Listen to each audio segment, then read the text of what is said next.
नमस्कार दोस्तों, आज मैं आपको अधिक मास स्नान की कहानी सुनाने जा रही हूँ। प्रेम से बोलिए पुरुषोत्तम भगवान की जय हो। यह कहानी अधिक मास में प्रतिदिन सुननी चाहिए। यदि आपने अधिक मास में स्नान किया है तो पूजा करने के बाद यह कहानी जरूर सुने। लेकिन यदि आपने अधिक मास में स्नान नहीं किया है तो भी भोजन करने से पहले इस कहानी को प्रतिदिन सुने तथा आखिरी दिन 33 मालपुए कांसे के थाली में रखकर दान करें। इतना सा कर लेने पर भी अधिक मास स्नान का पूरा फल मिल जाता है। तो आइए सुनते हैं अधिक मास यानी पुरुषोत्तम मास की कहानी। एक राजा था, उसके दो रानियां थीं, एक सुहागन और दूसरी दुहागन। मतलब एक रानी को राजा बहुत प्यार करता था और उसे महलों में रखता था और दूसरी रानी से न बोलता था और न ही प्यार करता था। वह रानी महल के नीचे बने कमरे में रहती थी। बड़ी रानी सोचती थी कि राजा ने दूसरी शादी कर ली तो मेरा मान सम्मान कम हो जाएगा, इसलिए बड़ी रानी छोटी रानी के विरुद्ध राजा को भड़काती रहती थी। तो राजा ने छोटी रानी को महल से निकाल दिया था। अब बड़ी रानी बहुत खुश रहती थी।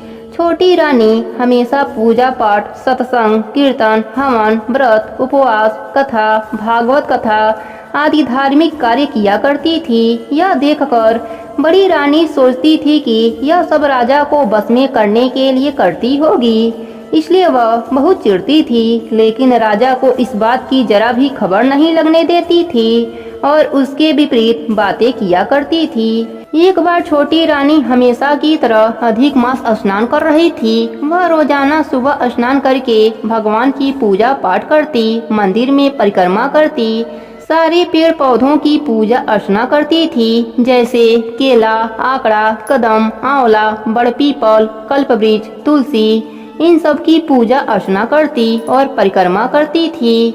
यह सब पेड़ पौधे गांव के बाहर लगे हुए थे। वह सुबह जल्दी उठकर सबकी पूजन करके दिया बाती करती, वह परिक्रमा करती थी।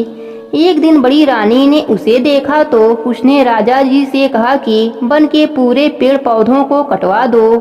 उस समय अधिक मास चल रहा था, धूप तेज रहती थी, गर्मी का मौसम था। तब राजा ने कहा, रानी, ऐसी गर्मी में जीव जंतुओं को बैठने और रहने की जगह जरूरी है। जीव जंतु कहाँ रहेंगे, वह रास्ते चलते इंसान विश्राम कहाँ करेंगे। लेकिन रानी ने जिद करी तो राजा ने बिना विचारे ही सारे पेड़ पौधे कटवा दिए। अब सब जीव जंतु पशु पक्षी परेशान रहने लगे और छोटी रानी भी बहुत परेशान हो गईं। वह उस जंगल को छोड़कर कहीं दूर पेड़ पौधों की खोज में चल पड़ी। वह सोच रही थी कि कहीं दूर जंगल में कोई आकड़े का पेड़ दिख जाए तो आकड़ा सींचकर उसकी पूजा अर्चना और परिक्रमा कर लूंगी। यही सोचते सोचते अपने घर से बहुत दूर निकल गई और विष्णु भगवान का ध्यान करती रही। पुरुषोत्तम भगवान ने उसकी प्रार्थना सुन ली और छोटी रानी को एक झोपड़ी दिखी और उसके बाहर एक बड़ा सा आकड़े का पेड़ दिखा और पास में ही गंगा की धारा बह रही थी। वह यह सब देखकर बहुत खुश हुई और सोचने लगी कि महल के नीचे भी अकेली ही रहती थी, उसी तरह यहाँ भी रह लूंगी। यहाँ पर सुबह नहा धोकर पूजा पाठ करके कुछ खा लूंगी।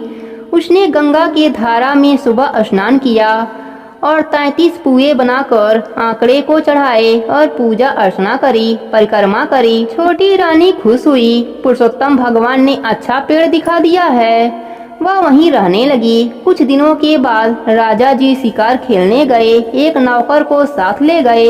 अब राजा जी शिकार खेलते खेलते बहुत दूर निकल गए। धूप बहुत तेज थी। राजा जी वापस आए तो उनको कहीं भी छाया व पानी नहीं मिला।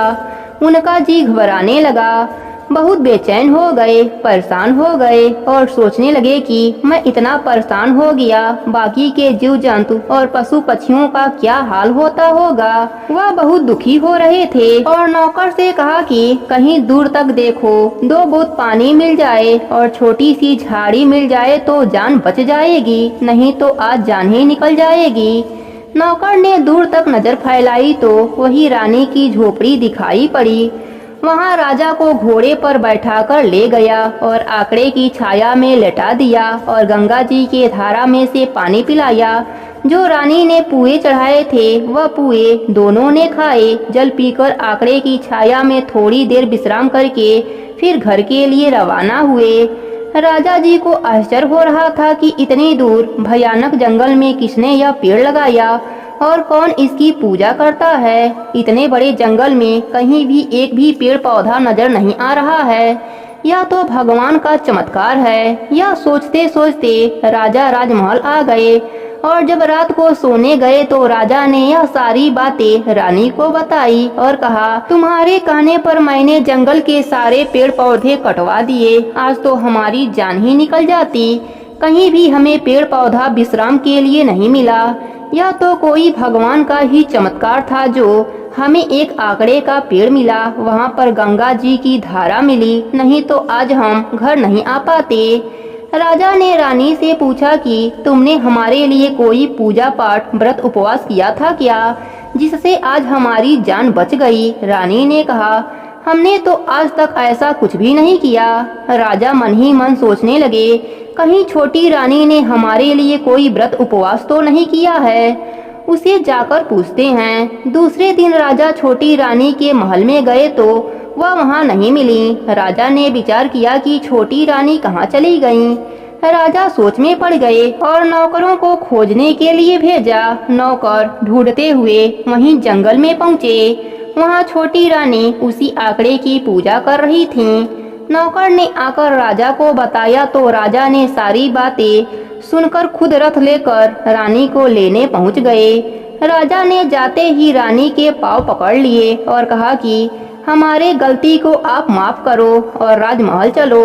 रानी ने राजा को उठाया और कहा कि यह आप क्या कर रहे हैं। राजा ने बताया कि हम आपके वजह से ही जिंदा खड़े हैं, वरना हम तो मर ही जाते।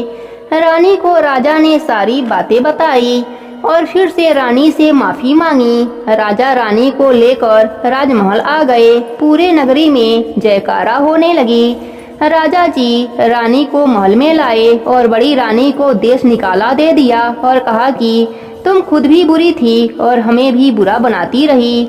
आज तक हम तुम पर विश्वास करते रहे। राजा ने बड़ी रानी को देश निकाला दे दिया और छोटी रानी को महलों में रख लिया और फिर रानी को 9वें महीने एक सुंदर सा राजकुमार पैदा हुआ।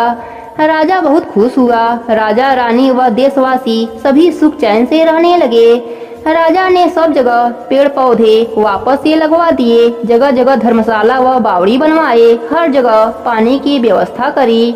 फिर आने वाले अधिक मास में दोनों ने जोड़े से 1 महीने व्रत उपवास किया और पुरुषोत्तम भगवान की पूजा अर्चना करी और उद्यापन किया। ब्राह्मण भोजन करवाया। सोना चांदी आभूषण अन्य धन गऊ आदि सब दान किया। समय आने पर राजा रानी दोनों को वैकुंठ का वास मिला। हे पुरुषोत्तम भगवान, अपने सभी भक्तों पर अपनी ऐसी ही कृपा बनाए रखना। कहानी अधूरी हो तो पूरी करना, पूरी हो तो मान रखना।